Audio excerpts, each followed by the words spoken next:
And Congressman Torres now with me. So welcome back to Pick Some Politics, Congressman. Good to have you. Always a pleasure to be here. So, Congressman, I want to begin with the hearings. This is deeply personal to you, right? As you were 3 days on the job, freshman congressman, when the insurrection happened. So let's begin with what you make of the hearings thus far and what you see as the end result here. Well, the purpose of the hearing is to provide the American people with a full accounting of the worst assaults on the U.S. Capitol since 1814. The American people deserve the truth. Donald Trump incited an insurrection against the U.S. Capitol. He knew that he had lost the election, and despite knowing what he did, he persisted in lying to the American people. He incited a violent assault on the U.S. Capitol. And while the assault was unfolding, he stood by passively, refusing to order either the National Guard or federal law enforcement to intervene. He stood by passively even as his own vice president's life was at risk.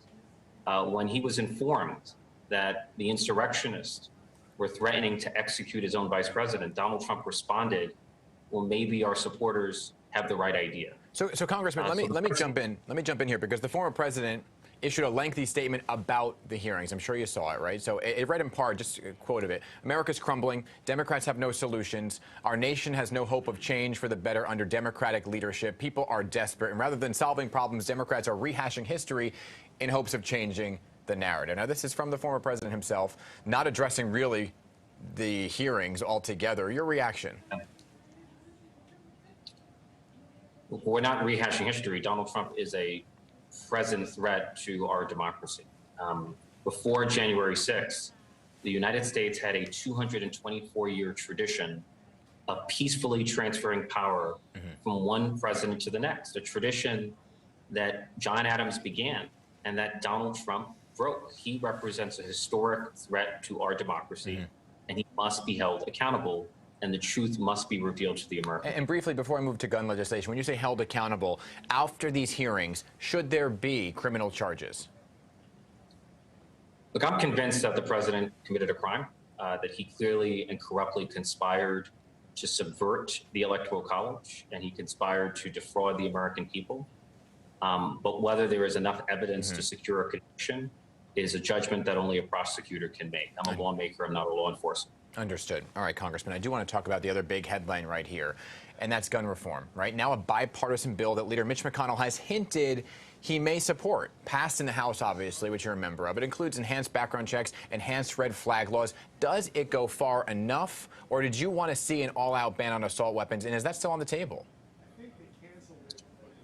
Look, I strongly support a ban on assault rifles and high-capacity magazines. And in a rational world, the United States Congress, both chambers of Congress, would pass legislation that would require universal background checks and ban assault rifles and ban high-capacity magazines. Having said that, governing is about compromise, and we should never let the perfect be the enemy of the good. And this might be the best chance that we have to enhance gun safety in America. One of the common threads in the mass shootings in both Uvalde and in Buffalo is the age of the mass shooters, consistently under the age of 21. And so the compromise would enhance background checks for those under the age of 21. And the enhanced background checks would include a review of one's juvenile and mental health records. So that will have a real impact in saving lives and preventing guns from falling into the hands of dangerous people. So what are you hearing? Because the conversations were that nothing was going to happen. There was no action. Now are you hearing the same rumors on Capitol Hill that Mitch McConnell may be in favor of voting for this and that the Republicans will be on board with it? Are you convinced it'll pass? I mean, Mitch McConnell came out in favor of the framework. So there are at least 10 Republicans who are in favor of voting in favor of the framework, the compromise, and thereby breaking the filibuster.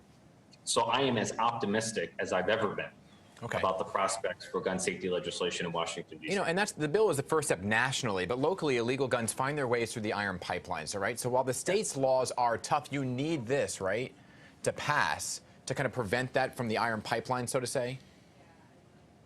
The majority of guns recovered in New York City are coming from the South, through the iron pipeline.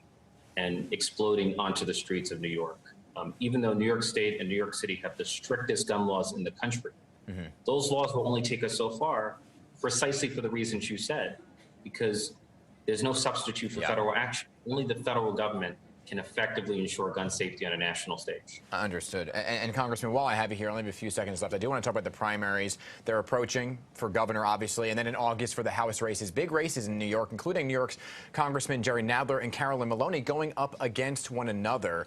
Are you endorsing either, and how do you see this playing out? Look, the redistricting in New York State has been a nightmare. I strongly disapprove of how the process unfolded and how the districts were drawn. Both Chair Nadler and Chair Maloney are assets to the United States Congress and to the New York delegation.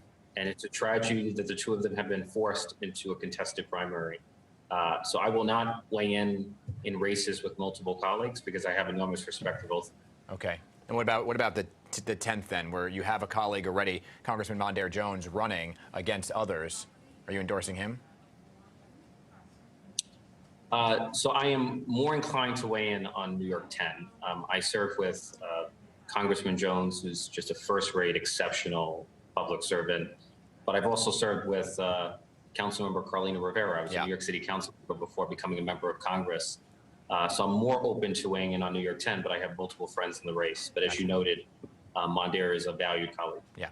Congressman Ritchie Torres, always great to talk to you. You're welcome back anytime. Thanks for being here.